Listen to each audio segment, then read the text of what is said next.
Welcome to the United We Scan podcast, the podcast by rural carriers for rural carriers. The views expressed in this podcast are of the presenters and the presenters only and do not represent the views, opinions, or strategies of the United States Postal Service or the National Rural Letter Carriers Association. We ask that you please consult your assigned union representative for guidance in your local area. Please like this podcast, share with your fellow rural carriers, and subscribe to be notified each time a new episode is uploaded. Please leave a comment or question for us below. Thank you. Now, here are the hosts of the United We Scan podcast. Welcome back. Surprise midweek episode. And we're not going to do all the normal mumble jumble. We're just going to dive right into it. Go for it, James. All right. So this comes to us from A to Arbitration and the city carriers. But I have in my possession two managerial emails that go to the managerial mentality of the United States Postal Service. Now, I know at our beginning of our podcast, we have the disclaimer that says that the views expressed are those of not pertaining to the Postal Service or the National Rural Letter Carriers Association. However, these are opinions of managers of the Postal Service, and these were sent out to other managers in the Postal Service. Now, the first one is one of the worst ones I have ever seen in my life. And I know Corey talked about it on From A to Arbitration, and it's the worst he's seen too.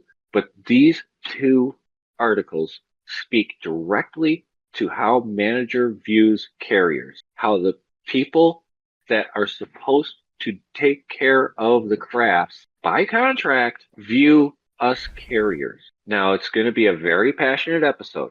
And I know there's a lot of people out there that are comment warriors that want to come on here and defend the manager for putting this out or want to defend their opinions on this. And this isn't the place for it. This isn't the time for it. This has been brewing in the Postal Service for decades. This is the result of not holding management accountable when you should have. This is a failure of leadership. So I'm going to read this first article twice. It is that bad I have to read it twice before we go to the panel to discuss it. This comes from PA1 Labor News, titled Bailey's Bad Boy. And it goes to read, in this episode of The Andy Griffith Show, Bill Bixby plays the son of an affluent and well-known attorney, Bailey. He is speeding and driving reckless down a country road and causes a farmer to wreck his truck. Andy and Barney arrest the young man. Young Bailey is accustomed to having his father get him out of any trouble.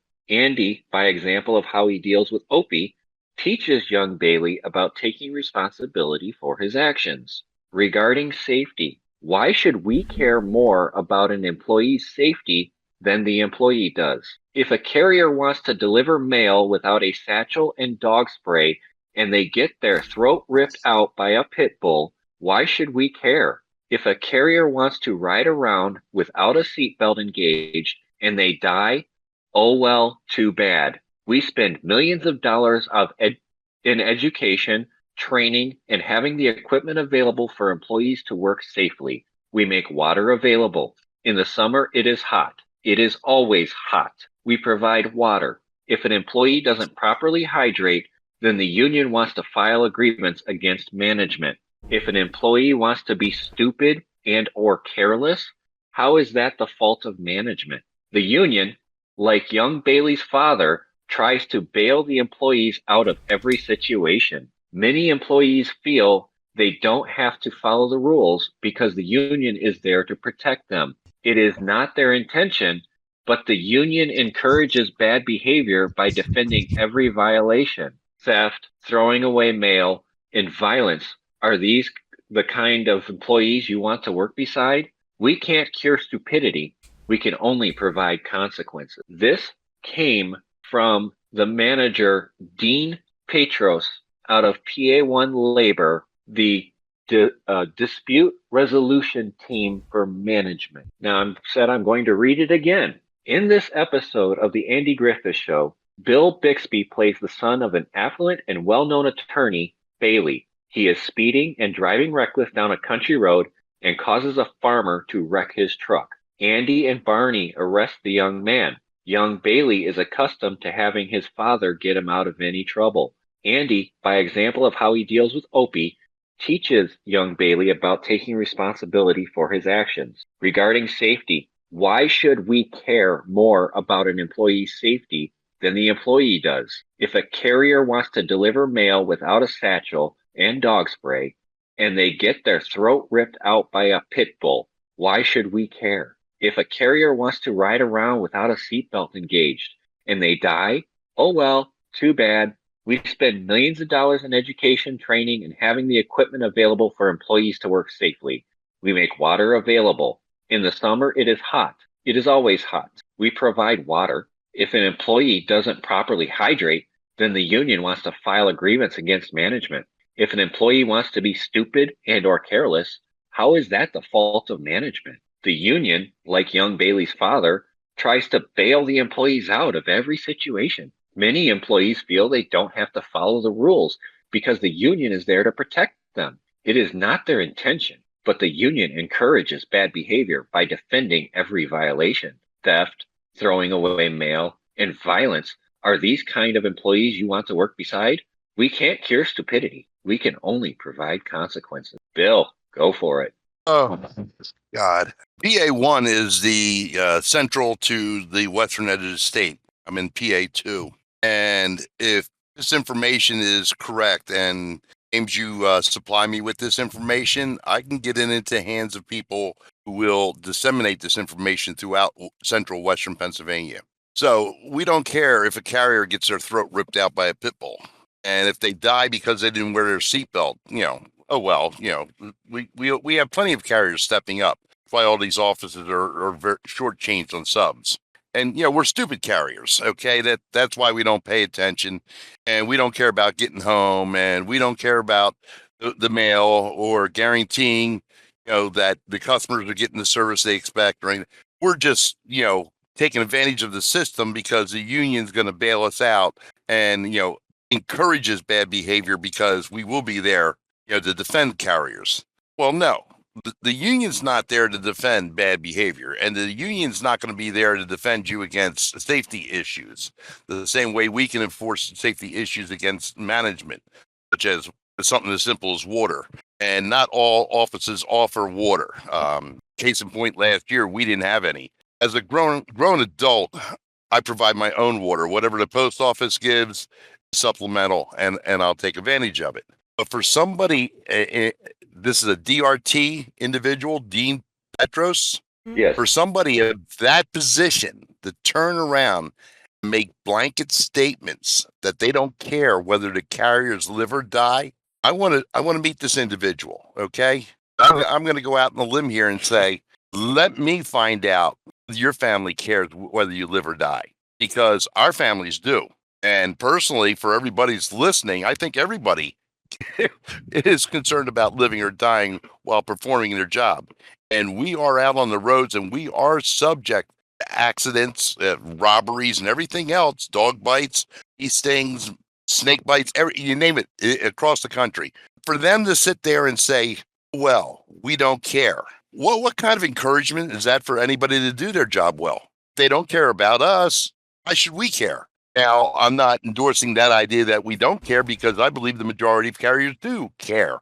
I just can't believe that somebody would put this into any form of communication that could be spread via podcasts, via Facebook or anything else, and still maintain their job. This reminds me of our ex-Poom, Derek Struthers, who worked in East Orange, New Jersey in 2001.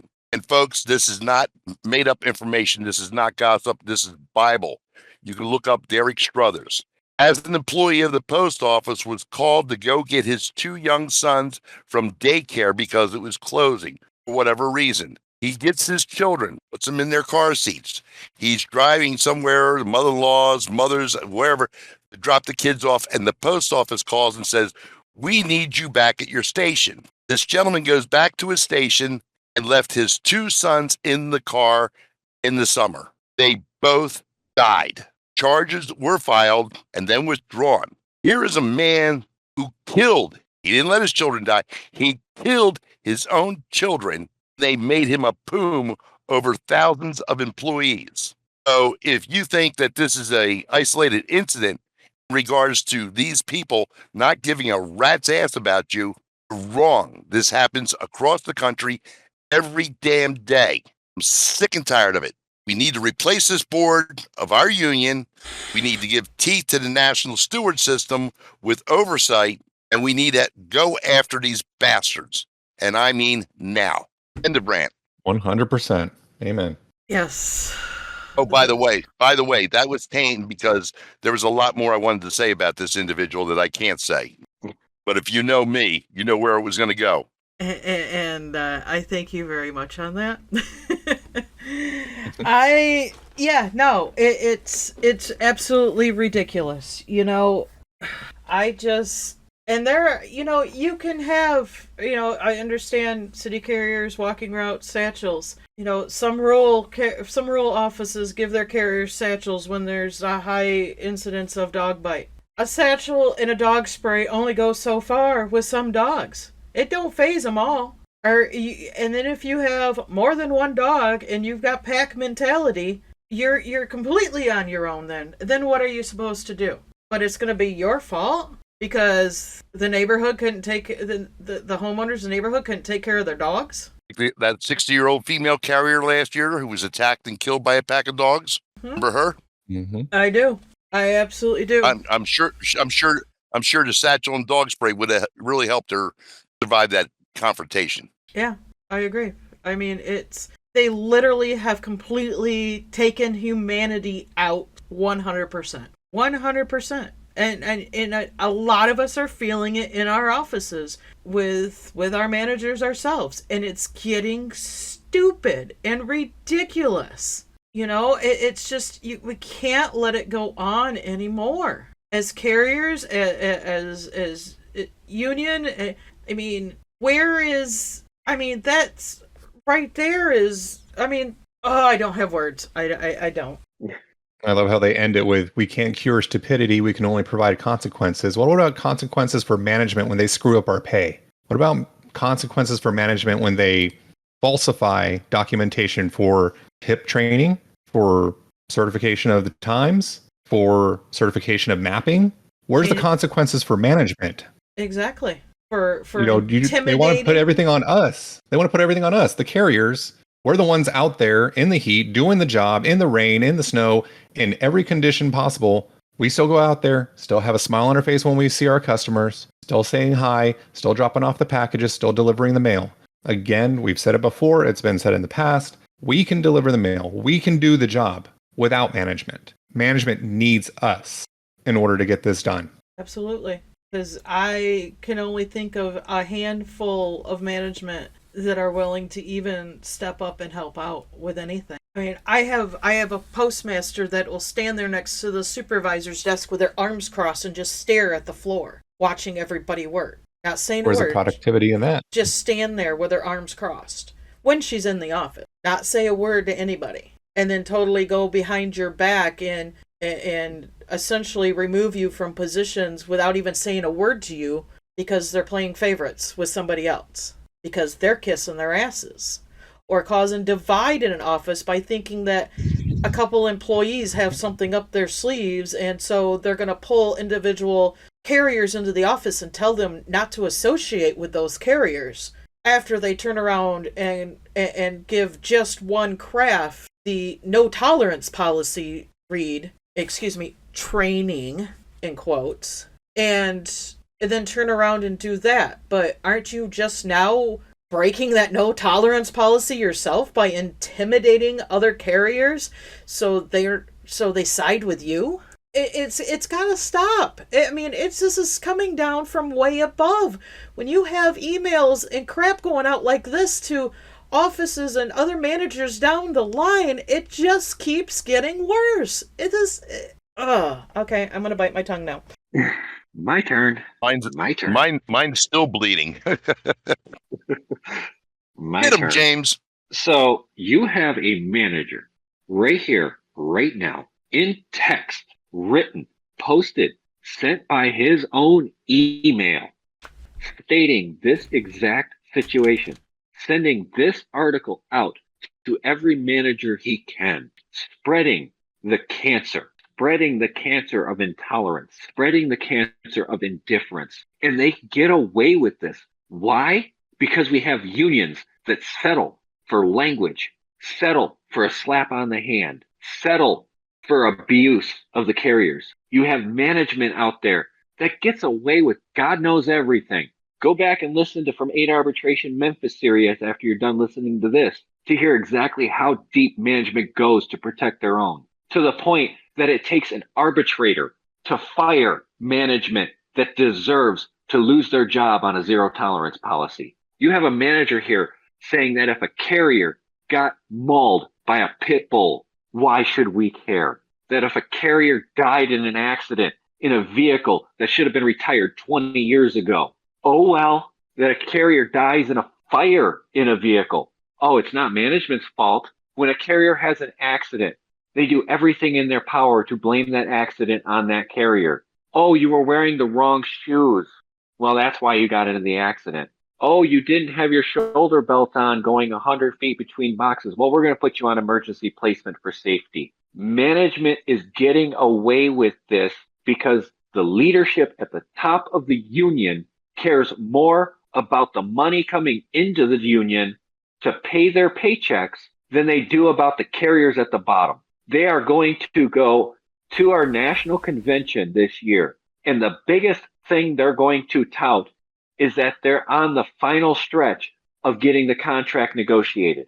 They're going to come out and say that they care about carriers, that they are doing these things for the carriers. Well, I'm sorry. How is management able to do this if you're not protecting the carriers? How is management able to send out an email like this, where it could be intercepted like this and put across social media, and they know nobody's going to touch them for it because our unions don't do their job. The leadership does not do their job. Now, I do know that one member of our leadership team, when confronted with a truth and confronted with a possibility of dealing with the NLRB over that truth, said, we're not scared of the NLRB. We have leaders that are not scared of the truth because they know their lies will get them where they want to be. This right here, plus the next email I'm going to read, has been allowed by our leadership. And it's been brewing. Like I said, this is a cancer. It starts with one person, patient zero, that starts feeding in this kind of negativity. Now it's a pandemic. The question is, when does this pandemic get so bad that it is not able to be brought back from? Anybody else on this? I'm trying to get my blood pressure back down, okay? Yeah, I'm drinking water right now. I need to hydrate. This was gonna. I told you this was gonna be a very bad episode for us. Well, to do. you know, and the whole thing, and this is what gets me, is, you know, well, if the carrier's killed because they didn't want to wear a seatbelt. Number one, your truck, these LLVs are nothing but aluminum panels riveted together. I wrote my truck up in November, if not before November, because I took over that route in September before I was awarded in November, because the seatbelt was fraying. The lap belt was fraying. So it was getting smaller and thinner because it was fraying. I wrote it up. It took nearly 6 months before my management had it fixed. How about the young lady on Facebook that went out and got her own carbon monoxide meter, put it in her truck, and was coming back at over 200 parts? Then, VMF turns around and tests it, and, they're not driving it. They're just testing it sitting there. Oh, we only come up with 34 parts. Well, hold on. Let's test it under real, actual conditions. We had a carrier in our office, had an LLV for 4 days in a row, kept getting nausea and headaches. Called me up and asked me, what should you do? I said, write it up, 1767. And then, turn around and go, in our office, we have a VFF gentleman, and told him, you got to take this truck offline because I'm going to tell everybody in this office it's leaking carbon monoxide. And he said, you wouldn't dare. She said, watch me. He tried to pan it off on a sub, and the girl went over, told the sub, and the sub said, oh, I'm not putting up with that. Now the vehicle's removed from the property, but they probably just sent it to another office. Probably. That's the kind of horse shit that gets me. And carbon monoxide poisoning is very subtle, that you'll pass off that, oh, I didn't drink enough water, that's why I got a headache. It's 124 degrees inside the truck. And we're not even in Texas. We're in Pennsylvania. And the thermometer's reading 124. I can't imagine what people in Arizona, New Mexico, Texas, all of them, put up with that heat down there. And don't worry about a little carbon monoxide poisoning. Okay. Carbon monoxide is a silent killer. We all know that. Mhm. Yes, it is. And you actually just brought up another point there, Bill. Texas. Our city carrier brother, Eugene Gates. Now, you heard the manager's quote saying that we provide water, we provide training, yet it was proven they falsified Eugene's training on the HIP training. It's been proven that management had an investigative interview where they used the line, this interview may result in discipline up to and including termination, to a carrier who has never had a discipline on his record in all the years he worked at the post office and was close to retirement, talking to him about his stationary events, cooling stops, which is in the HIP training that supposedly they gave him that he didn't attend because he wasn't working that day. And they're harassing the carriers on these stationary events to try and keep themselves cool in this heat, which is provided in their HIP training, but yet they want to punish them. Beat the heat. Keep it moving. No stationary events. Everybody got that scanner message at one point. Oh, yeah. Or how about the one today where a scanner message showed up? Excuse me. You've been stationary 2 minutes. Are you okay? Yeah, exactly. They have a group of managers are now tasked sitting in front of a computer all day monitoring stationary events. That is their only job. That saves the post office money because that employee is continuing to move, continuing to work, continuing to move the mail, can get back to the office and take another pivot. Or a rural carrier can come back to the office. Hey, you want to volunteer and help out on Route 24 tonight? Because it can move more mail in less time. It doesn't matter how fast you do the mail. It's not fast enough. You could be the fastest carrier in your office, and you're still not moving fast enough for management. Like I said, this is management mentality here. Yep.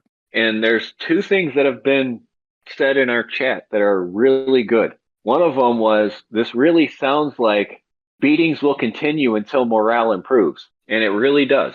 And then the other saying here, let's stop using the term leadership. They are supposed to be our representatives. I want representatives of our craft up there representing our brothers and sisters. Representatives, not leadership. That's exactly what I said in my speech at Mid-States. We're about to celebrate July 4th tomorrow. Our country was founded on taxation without representation. The Boston Tea Party. That was one of the pivotal points in American history. And we wanted representation. We wanted to have a say in what goes on and how we're taxed. Same with our union. We want a say. Sure, they can say, oh, well, we have the conventions. You can put in your resolutions. Well, when you're saying that you're only going to take a handful to them, to management for contract negotiations, then what's the point? You get to choose.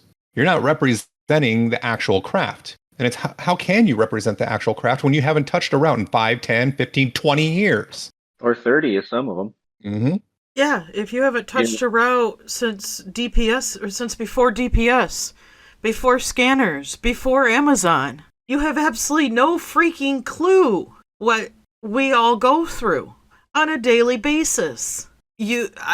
I'm sorry. Yes, you can, we hear about it. People tell us about it. Hearing about it and experiencing yourself are two completely different things. I know I hear a lot from a lot of carriers, and it's not necessarily something they have gone through.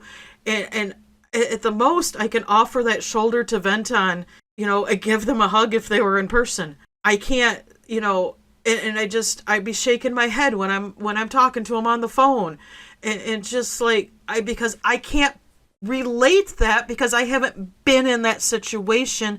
But at the same time, I'm listening to what they hear, listening to what they're saying, because then that gets me rolling on, okay, what can we do to make this situation better? Where would we have to go? And maybe trying to give them a little bit of advice, or where to turn to, or who to contact, or, what article of whatever. It is completely different to hear it than to experience it. Mm-hmm. And when you're experiencing it and you're trying to reach out for help and you're not getting help from those people that are elected or appointed to help you, you can feel you feel completely defeated and lost. And that's when people want to give up. That's why people are leaving the union. That's why people are walking off the job. That's why we can't retain RCAs. Because the voices are, we hear you. You may be listening, but you're not hearing. You're not experiencing it. You're not, your feet are not in that office on a daily basis, lugging around air conditioner units and hood ranges and furniture on a daily basis. Everything but the kitchen sink. Well, I've delivered kitchen sinks. I've delivered a couple kitchen sinks. I've delivered vanity. I had a hood range yesterday. I had a standing water cooler for one of my businesses. And then expecting the carriers to do this in 100-degree heat. We give you water. Yeah. I mean, the only time you have an air conditioner in your LLV is when somebody orders one on Amazon. And that person that ordered it on Amazon came out and completely apologized to me because I was the one that had to deliver it. She is actually a retired rural carrier. She was horrified that I was the one that had to deliver that window AC. She thought it was absolutely ridiculous. I've run into that more times than I can count when I deliver something like a king-size purple bed, and the person comes out, do you need a hand with that? No, I can get it, but you just open the door and get it the hell out of the way. And I walk it into their house because there's no way they're picking it up. And then to be turned around and be treated the way that we are by management is just... Well, don't worry. You have a union that's going to protect you. Yeah, okay. Whereas when that was the biggest joke. You reach out and they basically tell you, there's nothing we can do. They're allowed to mismanage. Yeah. No, it's more along the lines of there's nothing I want to do for you. Mm-hmm.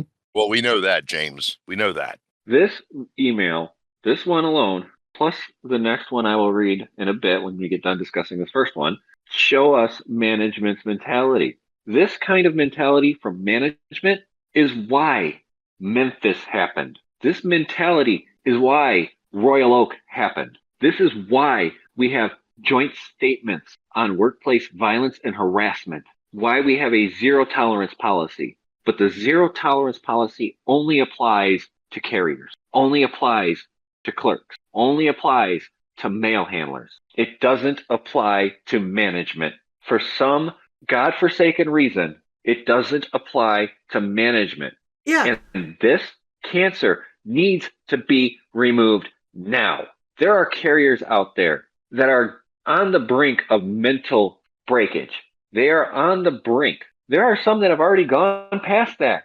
We have lost carriers who took their own life due to the stress of management like this. This is why it pisses me off.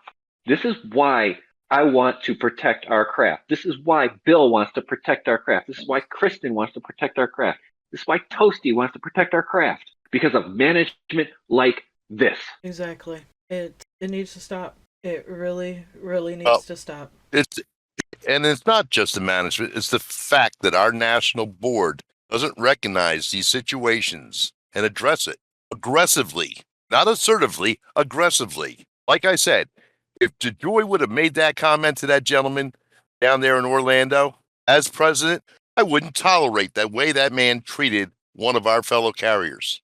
I would not have turned around and said, oh, I wrote most of the letter for him, but here he is apologizing, and he never apologized in that letter. Yeah, and that was actually Grand Rapids. Yep. No, it wasn't. Grand Rapids last year. It was in Orlando. Oh, it was last year. It was last year, too. It was last year. The old guy in the right-hand corner was down in Orlando. That was the same one where the woman was upset about the way she was treated in her office, remember? Yes, I remember that one. The one that was in absolute tears on the convention floor. Yeah. Yeah. And that manager or PM is probably still there too. Guys, a lot of this stems, a lot of the crap that we deal with on a daily basis by local management is the stuff is stemming from upper management. And like I said, crap rolls downhill and it just gets worse before it gets to us on the floor. And this email right here shows that. Why anybody in upper management would say that. And I take offense as a pit bull owner. Honestly, I do. Yeah, me too. As an owner of a pit bull, I take offense to that greatly. Which she would defend her territory, but at the same time, you're going to put the blame on the carrier because if they didn't have their dog spray or their satchel, I have been bitten. Wasn't a pit bull, it was a border collie. I'm out there with the owner. I have a huge box that's probably 3.5 feet tall by 2 feet wide, and I'm standing there talking to the owner. And the dog is sniffing around. I'm keeping an eye on her. And I turned to kind of look to see where she was, and that's when she reached up and nipped me in the behind. Never got an apology from the owner. All I got was, oh, she was trying to herd you. She's a herding dog. Stuff like that happens, but but to have management say, oh, well, not our problem. They don't matter. If they die, oh, well. I've seen carriers that are fully buckled in be killed on the job, and it was completely not their fault. But according to management, it was their fault. I for instance, on my route, I'm on a 5-lane highway in town where I don't have a shoulder. I am in that right-hand lane servicing boxes, both north and south, part of my route. There are times where I have had to jump the curve because the idiots behind me aren't paying attention. I continuously watch my mirrors. I am buckled in. All it would take is one of these idiots or one of these semi-drivers driving up the road, barreling on up, doing faster than they're supposed to take me out from behind, and all I was doing my job. And they'd still blame you. Exactly. I think the greatest lesson from this first email is the impunity that management feels they're entitled to without repercussions. They feel like they're insulated against any type of, retribution for making comments like this because they don't feel that the union has grounds to come after them. It's impunity. They feel, they're the upper echelon, just like they're allowed to mismanage. They can say whatever the hell they want. There's no consequences. Well, come August, we get a new national board. There's going to be some serious ass consequences. Absolutely. I am not afraid to go down there and knock on doors and tell them you need to get your fucking management in line now. Because this is ridiculous. You're treating us like slaves. Like, inhumane. I've seen prisoners in the justice system treated better than what some of us are treated. This is ridiculous. It gets more ridiculous. I know. All right, let's move on. Go ahead, James, because I got my pad and paper here ready to go for a second round of notes. All right. This comes out of the New York District 3 Coombs office of a Mr. Eugene R. Oyer Jr. from Buffalo, New York, and was spread to 19 other offices that I can tell so far. And he goes and quote, "We are leaving too many office hours on the table daily. We need to tighten our 4 walls up and get this time back. With it being hot outside, no one wants to leave the cool office. Turn the AC off and drive them out. Any office not listed had 0 opportunity hours, and I thank you for that. I repeat, we are leaving too many office hours on the table daily. We need to tighten our 4 walls up and get this time back. With it being hot outside, no one wants to leave the cool office. Turn AC off and drive them out. Any office not listed had 0 opportunity hours, and I thank you for that. Mr. Eugene Oyer, I think you need a visit from OSHA." Yeah. I mean, they turn off their own AC or no? No. I guarantee you they wouldn't be sticking around in the office looking at that computer while the computer is running hot without the AC on. Yeah, if you're anything like my office, management's AC is completely separate than the workroom floor's AC. Mm-hmm. And being from Texas, especially with it being so hot right now, I don't want to be in the office any longer than I have to. I want to get onto the street so I can finish faster, so I can get out of the heat faster. But of course, someone in upper management doesn't know that because they've never carried a piece of mail in their life. They don't know what it's like out on the street. They don't know what it's like to be, in the heat, trying to drink as much water as you can, taking your breaks in the cool spots that you can under a tree. But I don't know. For me, I get as much as I can done. Hey, parcels are ready. Cool. I'm loading right now. I'm going. Yeah, I mean, we've got times where my management doesn't have the AC on when they should. And, you just, when you're sweating as bad as you are on the inside, the last thing you want to do is, then you're sweltering in the truck. They don't get that. And even with, like, the mattresses or even a POV or something with AC, yes, it does help, but guess what? You have a window open all day. It's not perfect. But and this right here, you're not only affecting the carriers, you're also affecting the clerks. You're affecting the janitors. You're affecting the postmaster, the supervisor, plus all the customers. I'm gonna say the customer. Now I'm going to say this. I'll disagree with you that, James, because in our office we have zone controlled systems, so they can shut off and regulate the heat and air conditioning on the workroom floor without affecting the other areas. So they can keep nice and cool in their offices or out in the lobby without affecting them, adversely. But I just want to know one thing, okay? I'm an old head, so I case my stuff. I case it, I pull it down, one tray to mail, tracer spurs and all that, because when I get on the route, I want to go bang, bang, bang. I don't want to be sitting there in 100-degree weather fingering the mail at each mailbox, okay? I want to slap and go. And I can spend more time in my office than I do on my route because of the preparation I do in the office where the temperature is controlled. Once I get in that vehicle, I'm in Susie Homemaker's little bake oven, and I want to be out of that damn oven as fast as I can. Therefore, I do the work inside. The lighting is ambient. It's even. I have air conditioning. I have a little fan at my case if I need it. And I can work in a situation where I can prep my truck and I hit the street, bang, bang, bang. I might have to reload twice.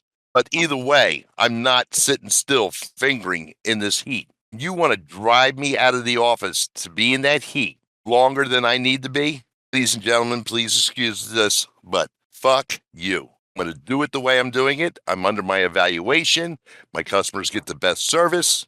But if you want to change my operations at this stage of my career, fuck you. Until you get your fat, lazy ass off that desk, get your ass in an LLV with carbon monoxide leaking in it, a little 6-inch fan blowing heat off of a 114-degree dash, and deliver that route. I don't want to hear a stinking fucking word out of you. Sorry for being vulgar, but this pisses me off. People are dying in the heat. It's a recorded history with the post office. Water or not, heat kills, no matter how much you hydrate. And if you're out there fingering mail while picking up air conditioners, boxes of dog food, pails of kitty litter, weights that some, kids ordered, and you're hauling them through that heat, the longer you're out there, the more exposed you are to heat stroke, heat prostration, and possibly death. So if you want me to do it your way, you show me how to do it. And I'll ride behind you in my air-conditioned car to see how you like it. Again, the funny thing is on when DeJoy was testifying in front of Congress, he was all like, I told all my administrators and managers to treat others like they would like to be treated. Is that holding up to that standard? Nope. Guarantee it's not. Standards are so low, they come in right below whale shit. Okay? LinkedIn. Oh, God. You can't make this shit up, folks. And you don't have to because it's in print. It's in print. We have the evidence. So does From A to Arbitration. We have the proof. Hell, Corey Walton has the 4-part episode on the Memphis series where you can hear management's disdain. You can hear the inspector for the Postal Service's disdain for the carrier. The inspection service and management are one and the same. Inspection service works for management. Their job is the same as HR, to protect the business, the Postal Service. They aren't there to protect you. They are protecting the interests of the Postal Service. Now, I don't know about you guys, but there is one group of people that I know that if we get a bunch of people to get a hold of them, may put some light on this. And that is our representatives and senators in the U.S. House and the U.S. Senate. Now, I've already taken the time to actually contact my senators and my representative to talk about this. Now, granted, I wasn't able to get a hold of one today because they're probably most of them are out of the office for the 4th of July, but I got a hold of my Senator Debbie Stabenow and my representative for my area and left a detailed description with their person that answered the phone. Whether that goes there anywhere or not, that's okay. I did my part. But we need to shed as much light on this. Our union representatives, our elected representatives at the top, like to keep tight lips, don't like to be in the media unless it benefits their campaign. Screw that. We want this out there. I want representatives out there telling people how this is. This is the worst management I have ever seen in my life. And I've seen some bad management out there, but this one takes the cake. Yeah, herd them out like cattle. cattle. I thought it was bad the postmaster bringing 3 of her kids to work last Friday. I didn't know it was bring your kids to work day. Otherwise I'd have brought my nieces, nephews, and everybody else. But try to run that one by management. I need to bring my kid to work today because I don't have a sitter. 3 kids on the floor. You don't think OSHA's finding out about that? And James, you're right. Everybody listening live right now, and anybody through the rest of the week, contact your local representatives in Congress. Let them know this is how the United States Postal Service values their employees. This is what they think of us. This is the attitude and the mentality that has been fostered under DeJoy. Carriers. Yes, news media too. Yes. Carriers outnumber management right now. There's over 300,000 carriers in the Postal Service. And this is how management views those 300,000 people. And if you need to find out who your representative is, go to house.gov/representatives. And there should be a link on there to find your representative, and you can use your zip code to go ahead and find it. You can also do that on senate.gov to find your senators. And both senators represent you in your state. I'm tired of it. I'm tired of the mentality of run them like dogs, treat them like dogs, but we do no wrong. I am so over management mentality towards craft employees, and that's that's just not our craft in general. That's all craft employees, all non-management employees. Even in my small office, I have clerks that are just fed up. City carriers, I don't know. Got a couple of them, they're just fed up. The rural craft, my management in my office has the rural craft so divided right now. It's sad. It is so freaking sad that they have intimidated other carriers to not associate with 2 people in the office. Literally pull them into the office one by one and tell them not to associate because they have some weird conspiracy theory that a couple carriers are out to get them. And then are heard on the workroom floor, overheard by others saying, well, we got to do what we got to get them on our side. They need to be on our side. What the hell are they talking about? It's this childish, this is elementary school logic that needs to stop completely. It's ridiculous that we have upper tier management putting stuff out like this to lower end management. Why? Because they can, and they're not going to get held accountable for it. They're just doing their job. And then they sit there and wonder why people are walking off the job. Regular carriers are so fed up and walking off the job. You can't retain an RCA for your life.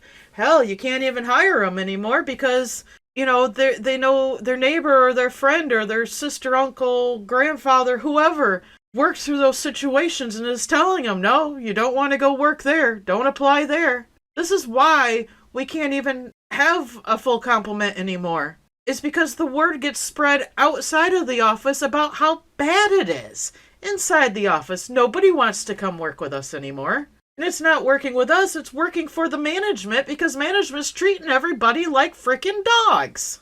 It needs to stop. And no, they don't care if we're exhausted, sick, mentally drained. Bodies are breaking down.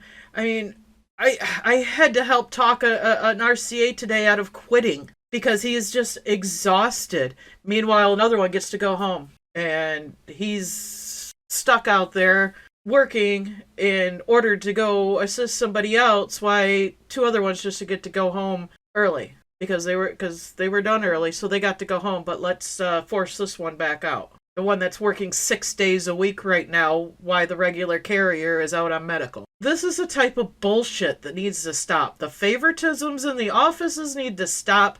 Upper management needs to be held accountable when they're sending this bullshit out to the lower management. It needs to stop. The other thing that needs to stop, Kristen, is carriers attacking other carriers. Yes. You don't have to like the person you work next to. They don't have to like you. But you're in the same damn boat, unless you're management's kiss ass. Even still, they have to come to a point to realize what they're doing is damaging to the craft, to everybody in that office. And that's why when I was a steward, management didn't get away with jack shit, because I was over there and in their face when they approached the carrier without just cause and tried to address the situation on the floor. This is not where this takes place. If you want to have a conversation with them, have it in your office. And if they want union representation, they get union representation. If this is not a formal discussion, anything that says cannot be used against them. But stop attacking each other. And I know how hard that is. Trust me, I had to represent people that I totally despise in life. But once you put that steward's cap on, you have to forget that. You have to be the neutral party in that situation. You have to do the best of your ability to represent them fairly, impartially, because that's what you signed up for. The first time I was a steward back in the early 2000s, I didn't realize that. And when I got stabbed in the back by a couple carriers, I quit. And that was my fault for doing that. I should have been more tenacious in regards to handling that situation. But at that time, I was the angry man. But now, older, mature, more wiser, more sedate in my ways sometimes, I understand the role of the steward is to be the defense attorney. And your client, whether they got caught with a knife in their hand, blood dripping all over them, and the body at their feet, they're innocent until proven guilty. And your job is to get them off. Okay, the carriers don't care about safety. They don't care about, dying. They don't care about the dogs because they have the union to come in there and save them. Trust me, most of our carriers do not see the union in that light. They do not expect any protection by the union.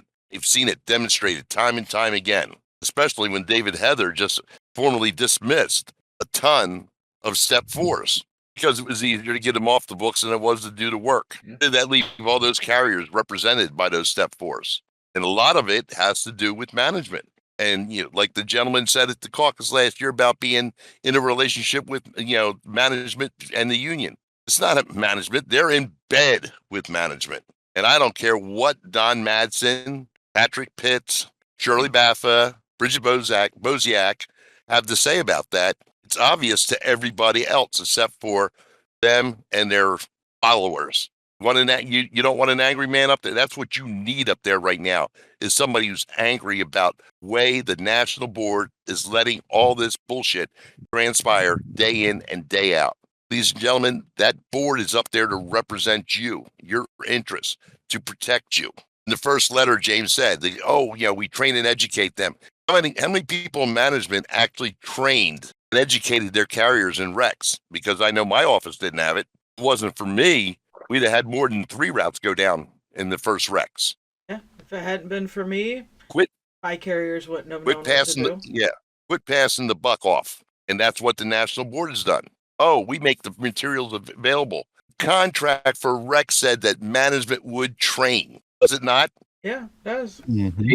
The arbitrator ruled that management would train, and that's the argument that leadership was making, that the union representatives that we elected to the top spots said, well, in the arbitration ruling, they said that management would train, so we can't actually train because the arbitrator had told us that management had to do the training. Right. But yet then, after the training fails to get, provided, Union turns around and says, "Oh, well, we provide all the information for you." Whoa, whoa, whoa, whoa, whoa, whoa! They're training or they're not training. It's not upon us. When you go to school, do you anticipate telling the teacher how to give a trigonometry class, biology, English, in something as simple as English? No, you expect the teacher to train you, to teach you. Ergo, management was responsible for our training, and they failed, and the union failed to stand behind the language arbitrated. Yep. And not just the language arbitrated. If you actually read our contract, it says that when there are substantial changes to work, management is required to train. So it's also a contractual violation. 2 for 1 special. Here's a I comment don't in have our I don't have time for that. here's a comment in our chat that actually I want to address. So, why are we so afraid of arbitration? Winning in arbitration is about preparation. Yes, you will lose if you go in weak. So go in strong with proper preparation. The reason why is because the representatives that we've had for the past several decades have a success rate of 22% in arbitration. That means they have failed 78% of the arguments that they've made, which means they weren't ready for it. They weren't prepared for it. They didn't want to do it. They would, James, as you're commented wrong, here, James. they would much James, you're rather let wrong. management win. You're How am I wrong. wrong? We've hired a Teamster specialist to help us. We have labor people helping us. We have lawyers helping us. How can you say we're weak? Because, Don, you don't give a shit. As long as you get the status quo in the contracts, you think you've done your job. So if we get a 1.3 or 1.2% raise, that's fine. That's all we deserve. That's all we're entitled to. If a contract goes through before the national convention and those are the type of raises we get, folks, you all ought to be ready for an insurrection number 2 in Reno. That's the only play they have left is the contract. If they have any other ace up their sleeve, it's going to be minuscule to them using the contract as their bargaining chip to get reelected. Because they sure as hell haven't done shit to protect the carriers now. And they sure as hell haven't done shit to protect the carriers in the last 10, 15, 20 years, especially after the 2008 arbitration, which was led by executive committeeman Jeanette Dwyer as president, or the 2011 contract, 2014 contract. According to Maston, he's been there for what, since 2008, working on contracts. If that's what he said correctly, if I'm mistaken, you can correct me. 2008. Isn't it interesting that we've had Table 2 and Table 4 under his reign and Jeanette Dwyer's That's not his reign? fault. That's not his fault. That was the arbitrator awarded that.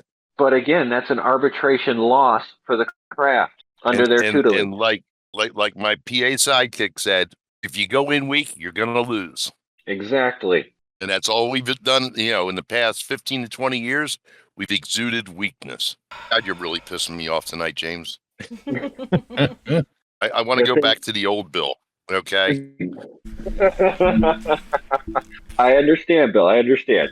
But this is where having somebody who wants to fight for the craft, knows that they need to fight for this craft, and knows what it takes to fight for this craft. Now I know for a fact that our current elected national officers think that the people here today don't know what they're getting themselves into or how hard they actually work. Surprise! We actually do know exactly what you do in your office.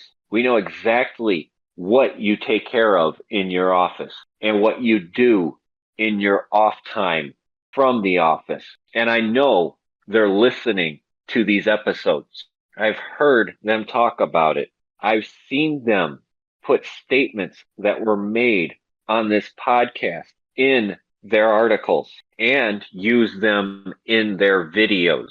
You can't tell me that we're not making a difference. You can't tell me that we're not strengthening this craft by doing this. Because the biggest thing about this is that this craft is fed up with the bullshit coming from management, coming from the national board.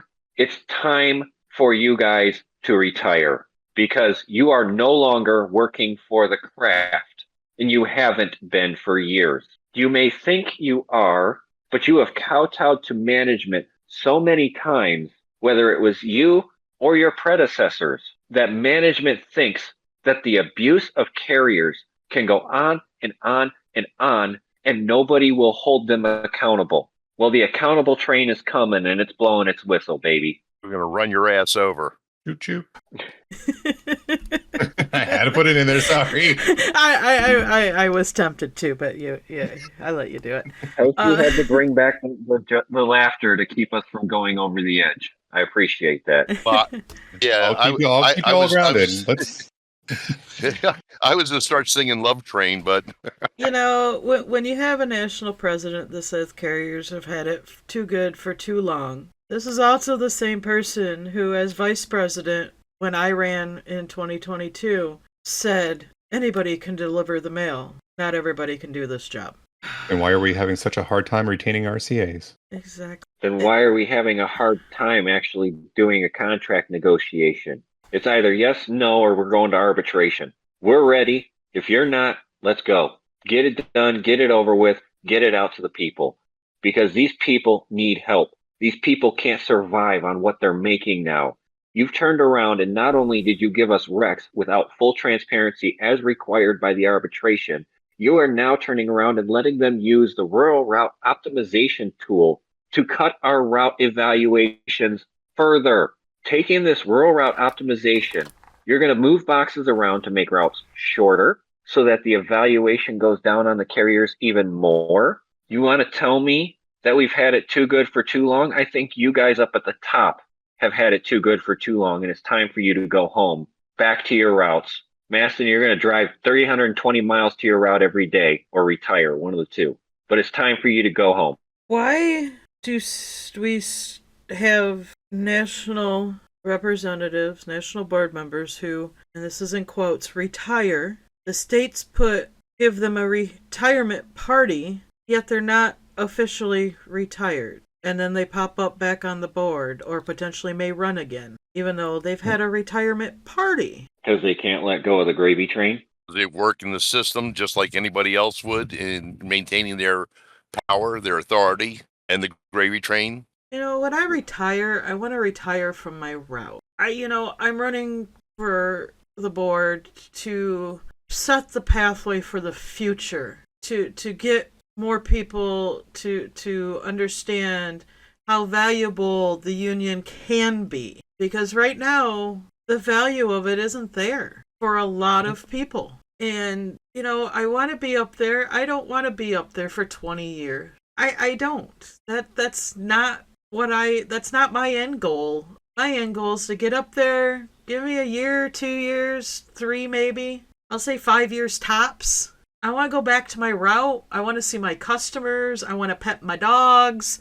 I want to enjoy my time delivering the mail, being out on the street. And then when I retire, I want to do my final clock out from my route and be done, knowing that I made a difference for that next carrier that's going to take over my route, knowing that I set them up to not fail, to succeed, and pave the way for everybody that's coming up. That's what my end goal is. Not to get elected to the board so I can sit on my ass behind a desk and reap the benefits and then go home and be happy. No, that's not the point of me running at all. My point is I want to make a difference for the future of the craft. And once I know that things are good, and then that's when I will step down from running and step down from the board and go back to my route, knowing that I made a difference for the future of the craft. I'm the exact same way. I just want one term in the executive committee. I want to come back. I want to be here for my boys. They're growing boys, and I want to be there during the time where I've got to help mold them into men to turn into our society. I'm not going to let them grow up without dad or, working all the time, not really present. I'm going to be there for the games. I'm going to be there for the concerts. I'm going to be there for whatever they get into. I'm going to help guide them. But for one term, I'm going to be your dog in the fight. Not just for me, not just for Kristen, James, and Bill. It's for y'all. I want to be your dog in the fight. I want to represent you. Right there with you guys. I only want to be in here to fix the major issues that are with the union and then let the next person work on the other issues. I'm only going to serve as long as the craft allows me to serve, as long as I am benefiting the craft in the positions that I'm in. If that means I'm put in another position later on, that's fine. I will do the bidding of the craft. But the first thing I want to fix is the garbage that we talked about this podcast. The terrible, harassing management. I want the dogs in the fight, like Toasty. I want the dogs in the fight, the ADRs, the DRs that sit there and fight tooth and nail for every single carrier in this craft. I want the best fighters going to bat for these carriers. As Bill said earlier, stewards are defense attorneys. They're there to ensure that the carriers get a fair trial. If you want to see an episode of how that works out, you got to watch The Measure of a Man on Star Trek The Next Generation. Because in that story, a friend has to argue against his friend under Judge Advocate General rules. And if he doesn't, then the ruling would be against his friend. So it was either he fought against his friend or it was arbitrarily ruled against his friend. That is what a steward does.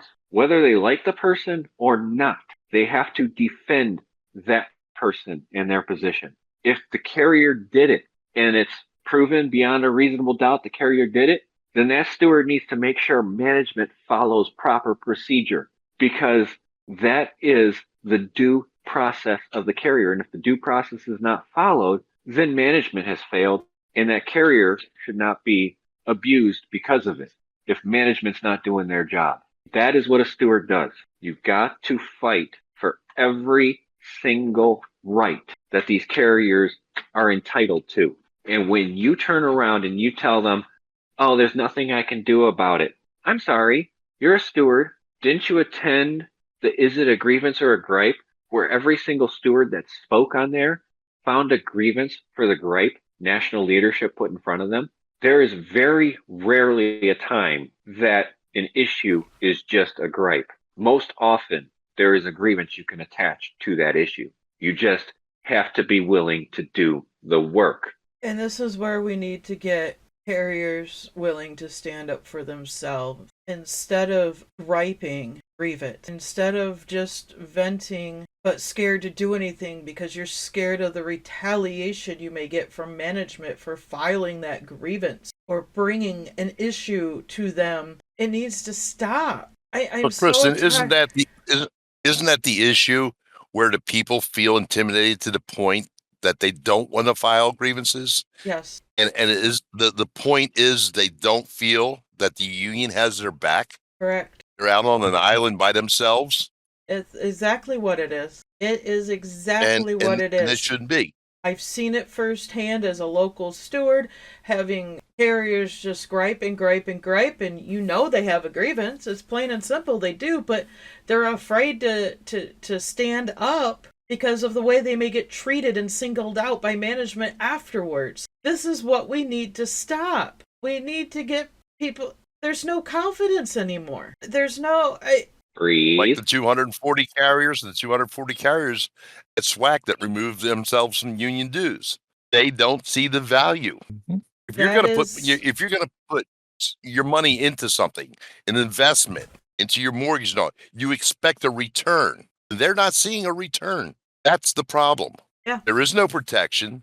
There is no guidance. There is no information, education. There's the board, and we'll make policy, and you have to live by it. Management's allowed to mismanagement. No, they're not. They are still accountable. They are fiscally responsible in regards to the post office. They are accountable for treating us like human beings. J440, dignity and respect. It's not hard, folks. It's called common decency, common sense, both of which are not so common anymore. And we have to reinstill that into the craft membership so that they believe that they have leaders that are looking out for their best interests, not at contract time, but every single day of the year. And we have no confidence in ours whatsoever. And that's where I have to agree with James on the fact that when it comes into these matters where you have carriers that are scared to death to file a grievance, and they want to file, but they're scared to death to do it because of the way management treats them, then that steward, as long as they have the go-ahead from that carrier, should be able to go up there and file that grievance and fight for that carrier with management to show them that, yes, we are here for you and we are going to do what we can to protect you. Stealing my own words right here.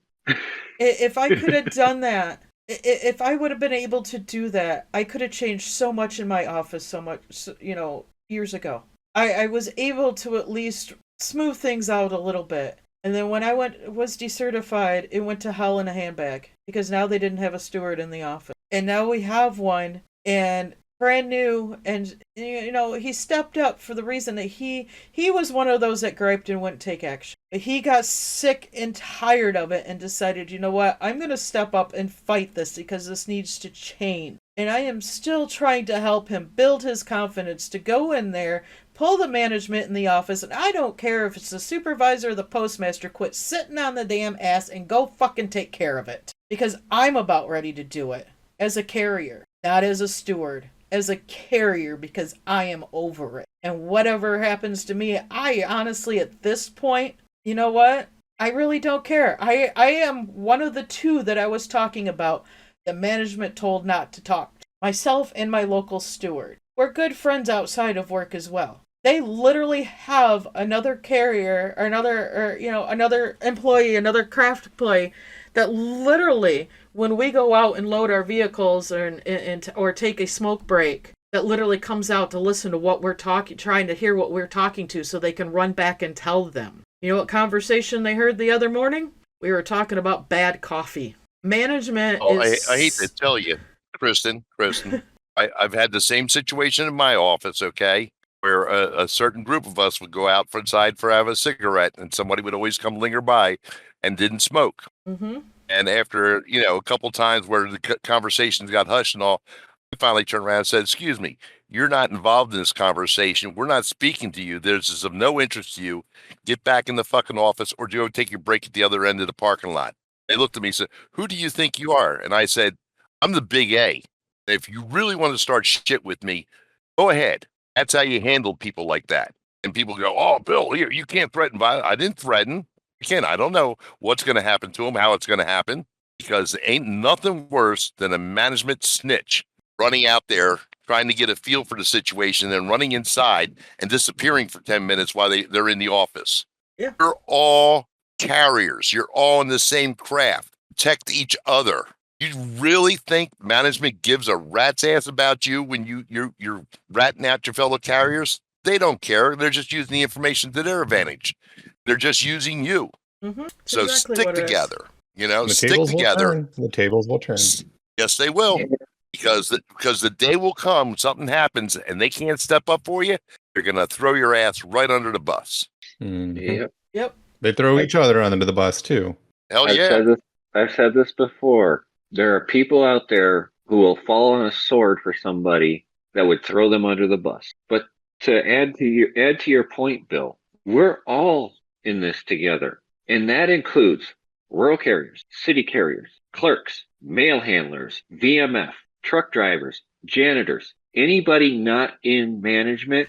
We are all in this together. When one of you turns around and decides to become the office snitch, you might as well just ask to be the 204B. Might as well ask to be management, because that's what you are now. You are a manager, and you'll fall on the sword to protect the manager above you when the manager above you will throw you under the bus. Yep. You are no better than management. We are a craft. We have other crafts we work with. We are all union members, and we must all stick together, because as a union of craft employees, we can make a difference better than just 9 people. We are all in this together. We all have to have each other's backs in one way or another. I'm the type of person that I can get along with practically everybody. Whether I like you or not, I can get along with you. I can put differences aside to be productive. For the greater good. Yes, I can. I have no problems with that. It is absolutely killing me working in my office right now and not being able to be the helpful person that I am because of what management has done and try to divide us. Unfortunately, I am being forced to pretty much stick to myself at this point. Go in, case my mail, load my truck, and go to my route. It is killing me to do that. And I'm over it. I am over it so much. I'm at that point, I'm no longer a steward because of this podcast. And what many of you people, and even what the national board wants to think of what one thing or another. When I reached out to Bill and others that are no longer on the air with us to start this, was to take a new direction from where we first started. And it was to show the value of being an active member in the union and to point people in the right direction and how they can be a change and how they can be active and how to stand up for themselves. And it wasn't what a lot of people think it was. That was my main goal, was to get people active, to bring people together, to get people with the same goals together, to know that they do have a voice and how to get that voice heard and how to make those changes that are needed to be made. That is why I reached out to them to say, hey, why don't we go in this direction? And then I brought James along in, and look where we are now. And look where we've ended up. Look at all the listeners that we have, the reach that we have, and what we've done just for the craft. But I have breaking news. Okay. This has just come across the social webs, and in Branch 41 in Brooklyn, New York, carrier used the manager's restroom, and the supervisor broke the carrier's jaw for this. What? Apparently, the supervisor decided to beat the crap out of the carrier for using the manager's restroom in Brooklyn, New York. This is the abuse we're talking about. Here is a violation of the Joint Statement on Violence and Harassment in the Workplace. That manager, I have the video, he is being walked out in cuffs for the assault. You can't make this shit up. You just can't. Now, I'm going to get to see the video. I'm asking the people that are in our live stage to spread this around as well, because this is the stuff that we put up with, that managers turn a blind eye to. And this just happened today. You want to tell me that you're doing everything you can to protect our crafts from hostile work environments? Here's a hostile work environment. This pisses me off. This, what's going to happen to this manager if he doesn't actually go to jail for this, which is a possibility? He'll get moved to another office. He could go to jail. He'll get promoted. Moved to another office. And here we go, right back to the original article that we were reading at the beginning. Theft, throwing away mail, and violence. Are these the kind of employees you want to work beside? And look at what management's doing. I love my job. I have done many things in my 46 years on this planet. I've worked in hotels and resorts for 15 years, off and on, several different places. I've been a private business owner that I literally built at home out of my basement and moved into a storefront. And then I took the job as an RCA because I needed to supplement my income. I have been with the post office going on 10 years. I love my job to death. I really do. I love what I do. I love my customers. On every route I've ran in northern Michigan, of the 20-some routes that I have ran, I have met some really awesome people. I've met some weird ones too. But I have met some great dogs and some not so great dogs. But I love my job. I love the craft. That's why I've stuck with this for so long. And it was, the career that I could see myself retiring from. But when I see stuff like this, or I have to deal with management personally, causing the divide, yet blaming the craft, blaming the 2 people out of 10 in the rural craft for the negativity, even though it's the management causing it. It needs to stop. I am just, to see stuff like this, it's not right. and to know that nobody's going to do anything about it. Upper management's not going to hold this person accountable. They're just going to push them off somewhere else. If they're not in jail and forced to be fired by management, they're just going to go to another office, or even after they serve their time or do whatever happens to them, they're just going to push them along somewhere else and let it be another office's problem. And then so on and so forth. This is the shit that needs to stop. I am literally sitting here in tears because this is just, it's heart-wrenching. It is heart-wrenching. You know, I had to listen to an RCA today on the phone, just ready to quit. And he's tired of being treated like a dog and ran to death, and he's exhausted. And it's not the first RCA I've heard about. I watched an RCA, or I didn't watch him, I discovered that he walked off the job the day after Labor Day. Why? Because he was tired of being ran like a dog and treated like shit by management. Yet management wants to blame a couple carriers for the negativity in the office? No. It's time that we as carriers stand up to management.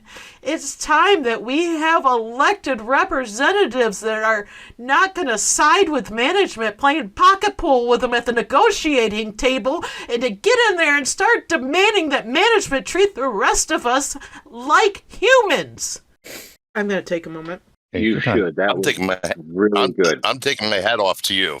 Yeah.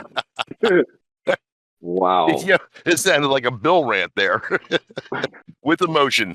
That is the emotion that this craft has. That is what we feel. For me, in that situation, I would rather that supervisor was doing that to me than one of my fellow carriers. I would rather be the one taking that hit.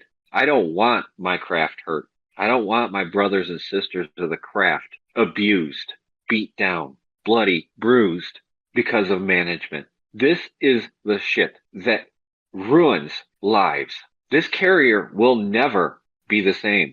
And there was nobody protecting them. Where was the steward? Where was another craft member? Where was the manager of the supervisor preventing this? Because the signs are there. These kinds of people give signs. You can find it in their histories. I was told by a member of the national board that they will move a manager because they want to see if it's just that office. They want to see if the fault is in the carriers. Our national board member, when asked about tracking bad management, we keep track of how many grievances each manager has, but when we have them move offices, usually solves the problem. So you're saying that a bad manager gets moved to an office that is scared to file grievances, that manager is rehabilitated? I don't think so. You just condoned their behavior. You just went, okay, you were having problems here, but go over here with your problems and I don't think you'll have any issues. No, we have a zero tolerance policy. And I believe that if management is harassing, bullying, and beating up on our carriers, then we should have a zero tolerance policy for them. Why the hell haven't we used MOU 25 against management? Why haven't we held management accountable? Why haven't we, as a craft, stood up and said, that's enough? Because our national board has said, it's okay, you made a mistake, we'll just move you over here, and agreed with management on it.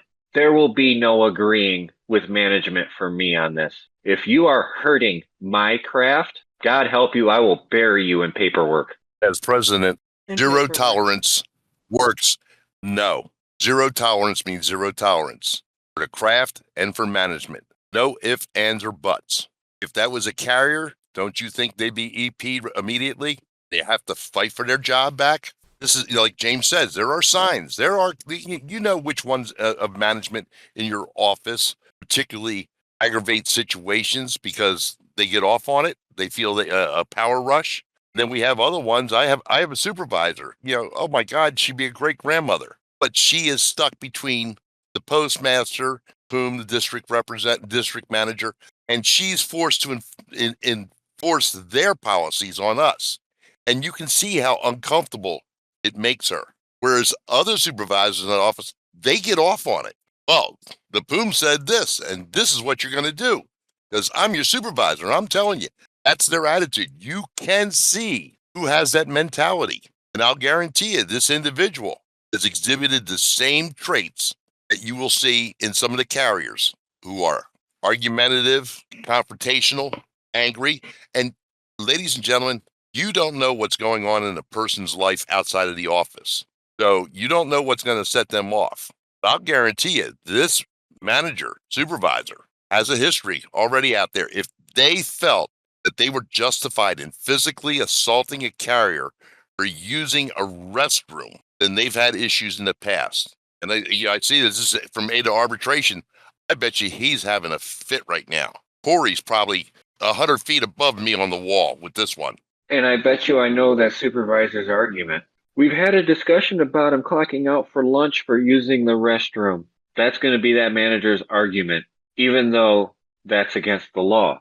Restroom breaks are on the clock. But that manager was told by his Poom they should be clocking out to use the restroom. And the contract says different. And the law says different. All right, guys, I think it's about time to wrap this up before we get too deep into the passion and start saying things that shouldn't be recorded. Thanks, yeah. I've got my job cut out for me tonight. Yep. Oh, come on. I kept it civil. You kept it really good, Bill. I appreciate that. You did really well. Everybody did really well tonight, especially considering how heinous the items were that we had. You know, this is why we're here. This is why this podcast is here, because this craft needs to know there are union members out there that are fighting to make a difference, fighting to make this craft better. 4 of them are right here.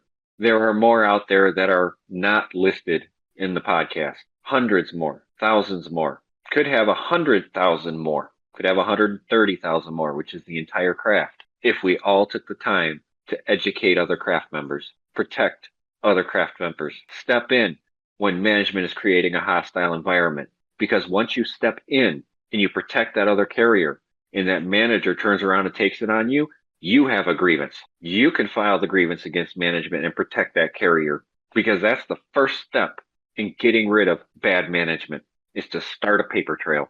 Without a paper trail, it just becomes a he said, she. There has to be a paper trail. There has to be documentation. There has to be dates, times, who said what. Without that, it becomes a he said, she said, and you can't fight a he said, she said. It's very difficult. Just reminds me of that video of the Amber Heard Johnny Depp trial. Objection, hearsay.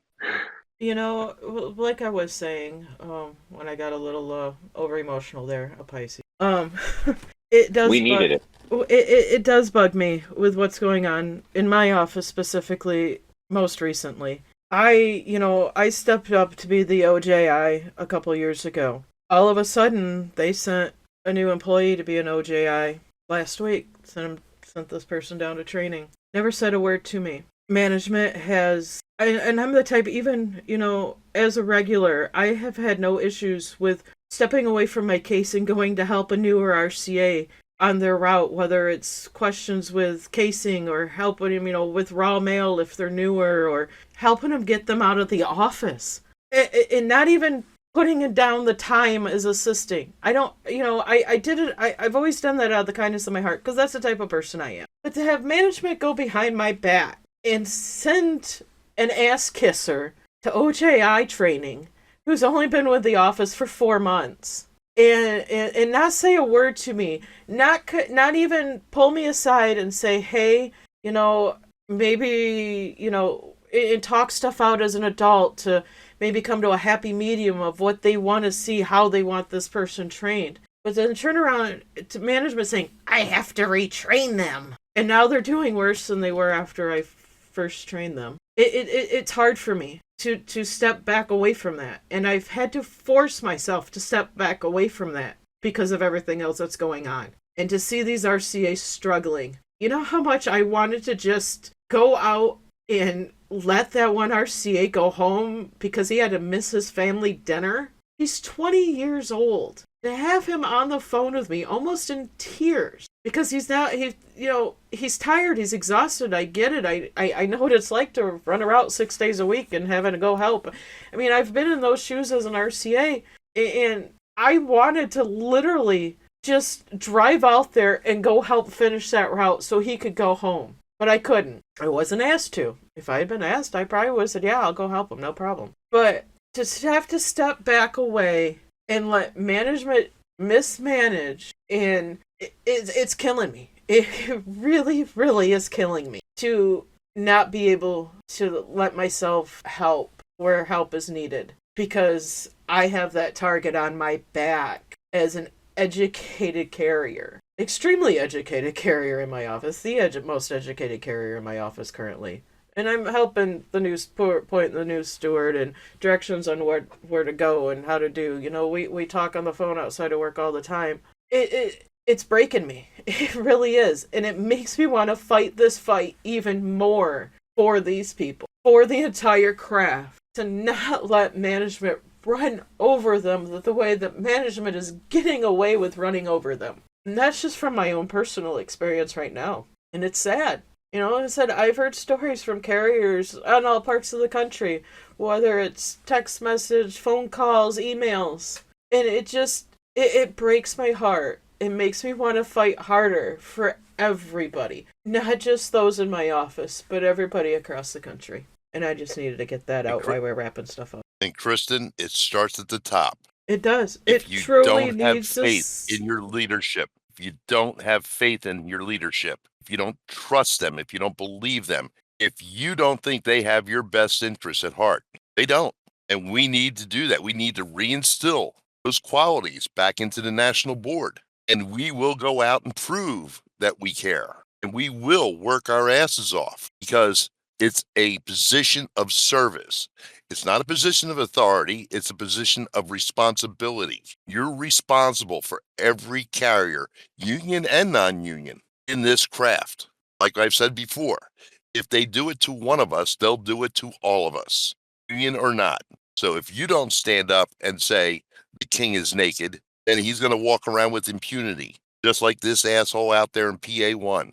And I guarantee you, tomorrow morning on July 4th, my day of freedom, that so many people have sacrificed their lives for us to have, I'm going to be sending these letters out to my elected officials. And I'll be contacting the four major news outlets in the Philadelphia area, because this shit has got to stop. It really does. We're running to serve you guys. Like, my entire working career has been about service, from food service, customer service, emergency services, to now postal service. I know customer service. And technically, if we get this job, you are the customers, because you are paying for us to do a job for you. So we have to serve you. We have to have your best interests at heart. We have to listen to you. That is the one biggest thing that I don't see on this board right now, is someone who will listen and actually hear you out. And follow up. Mm-hmm. I've got to disagree with Toasty. They do listen to us. They listen to every podcast. It's not in the way we want them to. I will say there is a unicorn on the board. There is. I will not name who it is, but I do know a unicorn on that board.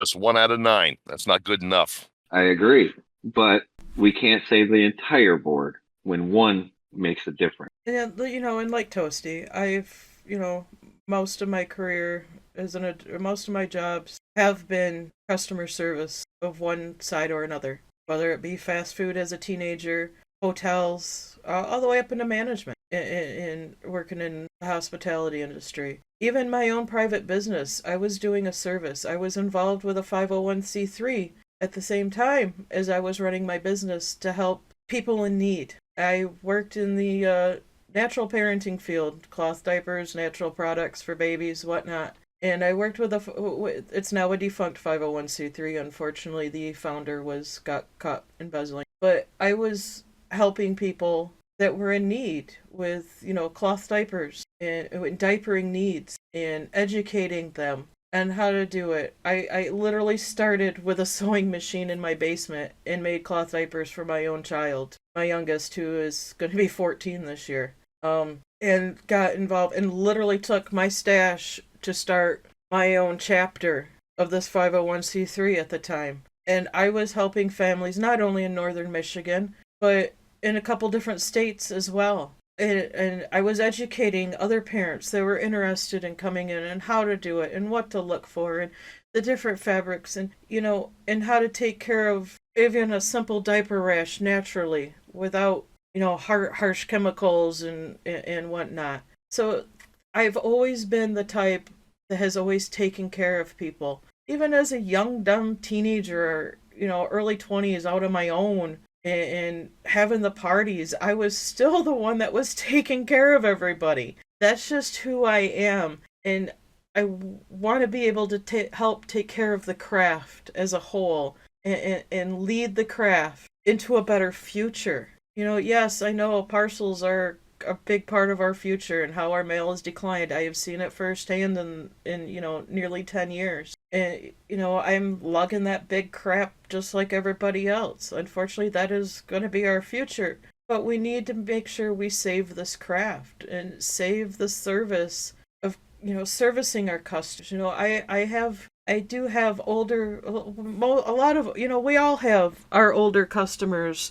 And, I have some, she had told me that she was having open heart surgery. And I, told her I would check in from her time to time. She's not a hardship. I know if her mail piles up for a few days and it's got first class in, she's got informed delivery. She let me know.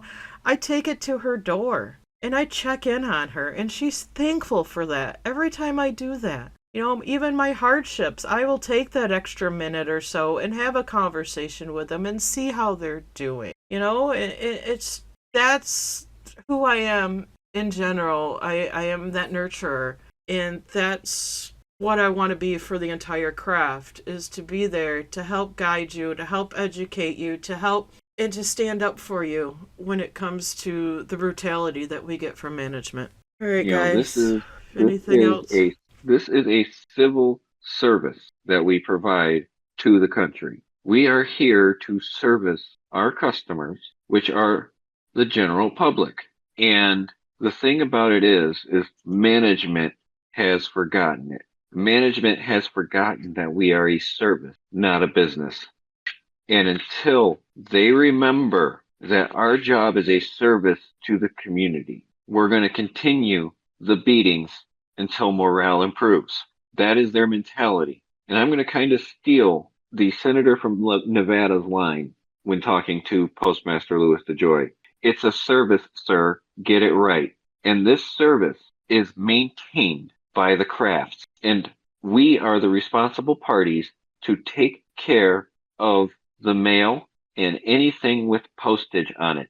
And they're telling us that we're becoming a parcel service. I'm sorry. Those parcels have postage on them, which makes them mail. They are mailable matter. So it is still mail that we are delivering, even if it is parcels. We gone on a little bit of a rant tonight. Well, a lot of a rant tonight. But it's because we care about each and every one of our craft members, each and every one of our brothers and sisters out there working every day to deliver every piece of mail that they receive in their office.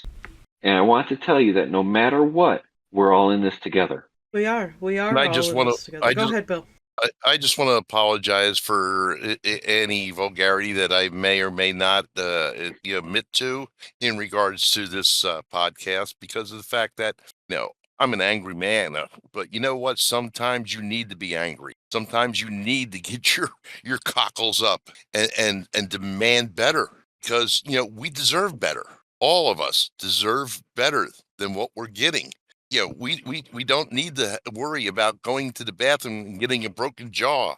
We don't need to worry about being EP'd because we're not wearing the shoulder strap between mailboxes that are 150 feet apart. We don't need the constant harassment or the threats over our jobs, with the language of including to and possibly termination. Everything's a threat What's the problem with working together? We seem to be on a course, and it starts at the top, just ripping our craft apart. And somebody said several months ago that they're trying to get rid of the older carriers. Well, financially, that would be in their best interest to get rid of the Table 1 carriers, wouldn't it? But you still have the problem that the Table 2 carriers aren't making a living wage. You still have the problem where the RCAs, whether they have 1 month in or 23 years, are making the same amount of money. That the whole system is in a spiraling plunge. They really are trying to drive and divide us as a craft, whether it be city, rural, the custodians, truck drivers. I don't understand their mentality. I do know one thing. You put us on the national board, and I'll guarantee you the National Rural Letter Carriers Association will be the spitting image of the type of people you want defending you, representing you. We will be your voice. We will be your champions. Want to talk about service? Wait till we get in there. Then you'll see what you've had versus what you're getting. And you'll be going, oh my God, we could have had this for years. Yes, you could have. Don't be afraid of change, because if we don't change, we're going to die as a service industry and as a craft. Bill, I just have to say, don't confuse passion for anger. Right. That's what I've told people. I mean, I get passionate and it sounds like anger. Well, it's not anger. You don't want me angry. You don't ever want to see me angry. That's one thing that scares me. When I get angry, that's when I get focused, and then all hell will break loose. But passion, I have plenty of passion. Just craft for my fellow workers, for the post office, for my customers. I mean, in short, I could have retired several years ago. I don't need the money. I don't need the time. But my wife's younger than me, so instead of sitting home and trying to find something to do, continue working. And thankfully, Kristen started United We Scan, brought me back into the fold, because on the other podcast, we were going down a dark hole, and she resurrected my passion. Thank you very much, Kristen. You're In welcome. regards to what I feel for these people that I work with, customers that I work for, the kids, the dogs, like Kristen said, the elderly that you check in on. We are the face of the post office, and management forgets that without us, there is no post office. We don't need management. If every person in management in my office called out, we could still get the job done better, no animosity, no threats. We would step up and do it. We got a new supervisor in our office for the rural craft who had no idea what routes were adjacent to others when there was vacant routes. We had a sub with 5 years experience turn around and basically assign everybody what to do, how to do, and how much, because the supervisor didn't have the knowledge, the skill, the ability to do it. And this went on for, almost a year and a half. But the fact of the matter is, we know how to do the job and they don't. They need us. We don't need them. Very true. Very, very true. And I've seen it in my office with, we'd have a brand new 204B from the city side. Both of our 204Bs are on the city side. Supervisor, postmaster's not there. They just kind of kick back and let it go because we know what we're doing. Mm-hmm. We do. We know what we're doing. And we try to help. I've gotten thank you cards from my postmaster saying thank you for all your assistance and thank you for helping the RCAs and thank you for doing this. But then she wants to turn around and say that I've got something planned against her, or I'm not training proper, instead of talking like a human being. And it's just gotten to the point where I've had to force myself to step back and let her manage the way that she wants to manage. And it's hard. It really, really is hard. And it sucks for my own personal mentality. We had a Christmas about 4 or 5 years ago, and the postmaster was off on that particular Friday. 3 supervisors were in. One's a clerk supervisor, one city, and one rural. 5 clerks called out, and we're inundated with packages. Clerk supervisor is telling us that we're going to have to go out in a rouse and come back and get the parcels. And I said, oh, bullshit. I said, we'll take care of this morning. And I've got 4 of the subs and 3 regular carriers from the rural side who knew the routes. And we went over to start sorting. This is before we had our parcel sorting machine. We could call out a street and somebody would know which hamper it went into. The city side also jumped in and did the same damn thing. Do you know we got rid of 34 pallets of parcels in less than 2 hours? Yeah. Without management's assistance. There's been times where we'll only have 2 clerks in the office. Truck comes later. It's way more than what was expected. And you've got one trying to do mail, one trying to throw packages, and we're all standing around. You know how many times I've seen carriers go over there and start sorting the flats into the tubs and, go in and get it. Yeah, we know what to do. We know where it goes. We can operate without man. Amen. I don't need a manager to come back and tell me that, well, was your scanner clear? Because my computer system's down. Well, yeah, I know I delivered everything. I don't need management barking down my back because, oh, well, they misdelivered a parcel. You need to go find it. Okay, well, I'll see what I can do. Well, did you find? No, I didn't find it, but, then I follow up with the customer. Oh, yeah, so-and-so from down the street brought it to me. Okay, cool.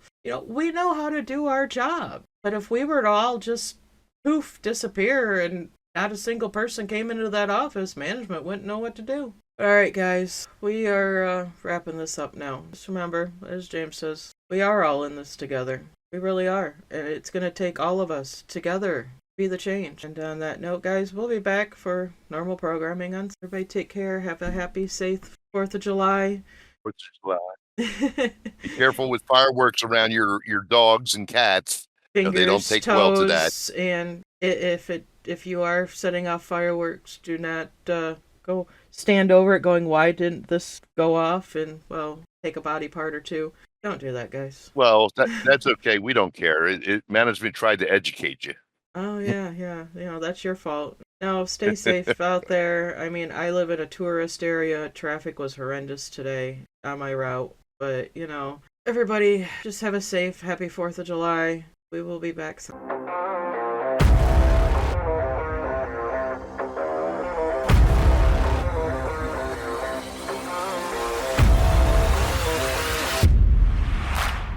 Just a reminder to everybody listening, the views expressed on this podcast are of the presenters and the presenters only, unless duly noted, and do not represent the views, opinions, or strategies of the United States Postal Service or the National Rural Letter Carriers Association unless it came directly from them.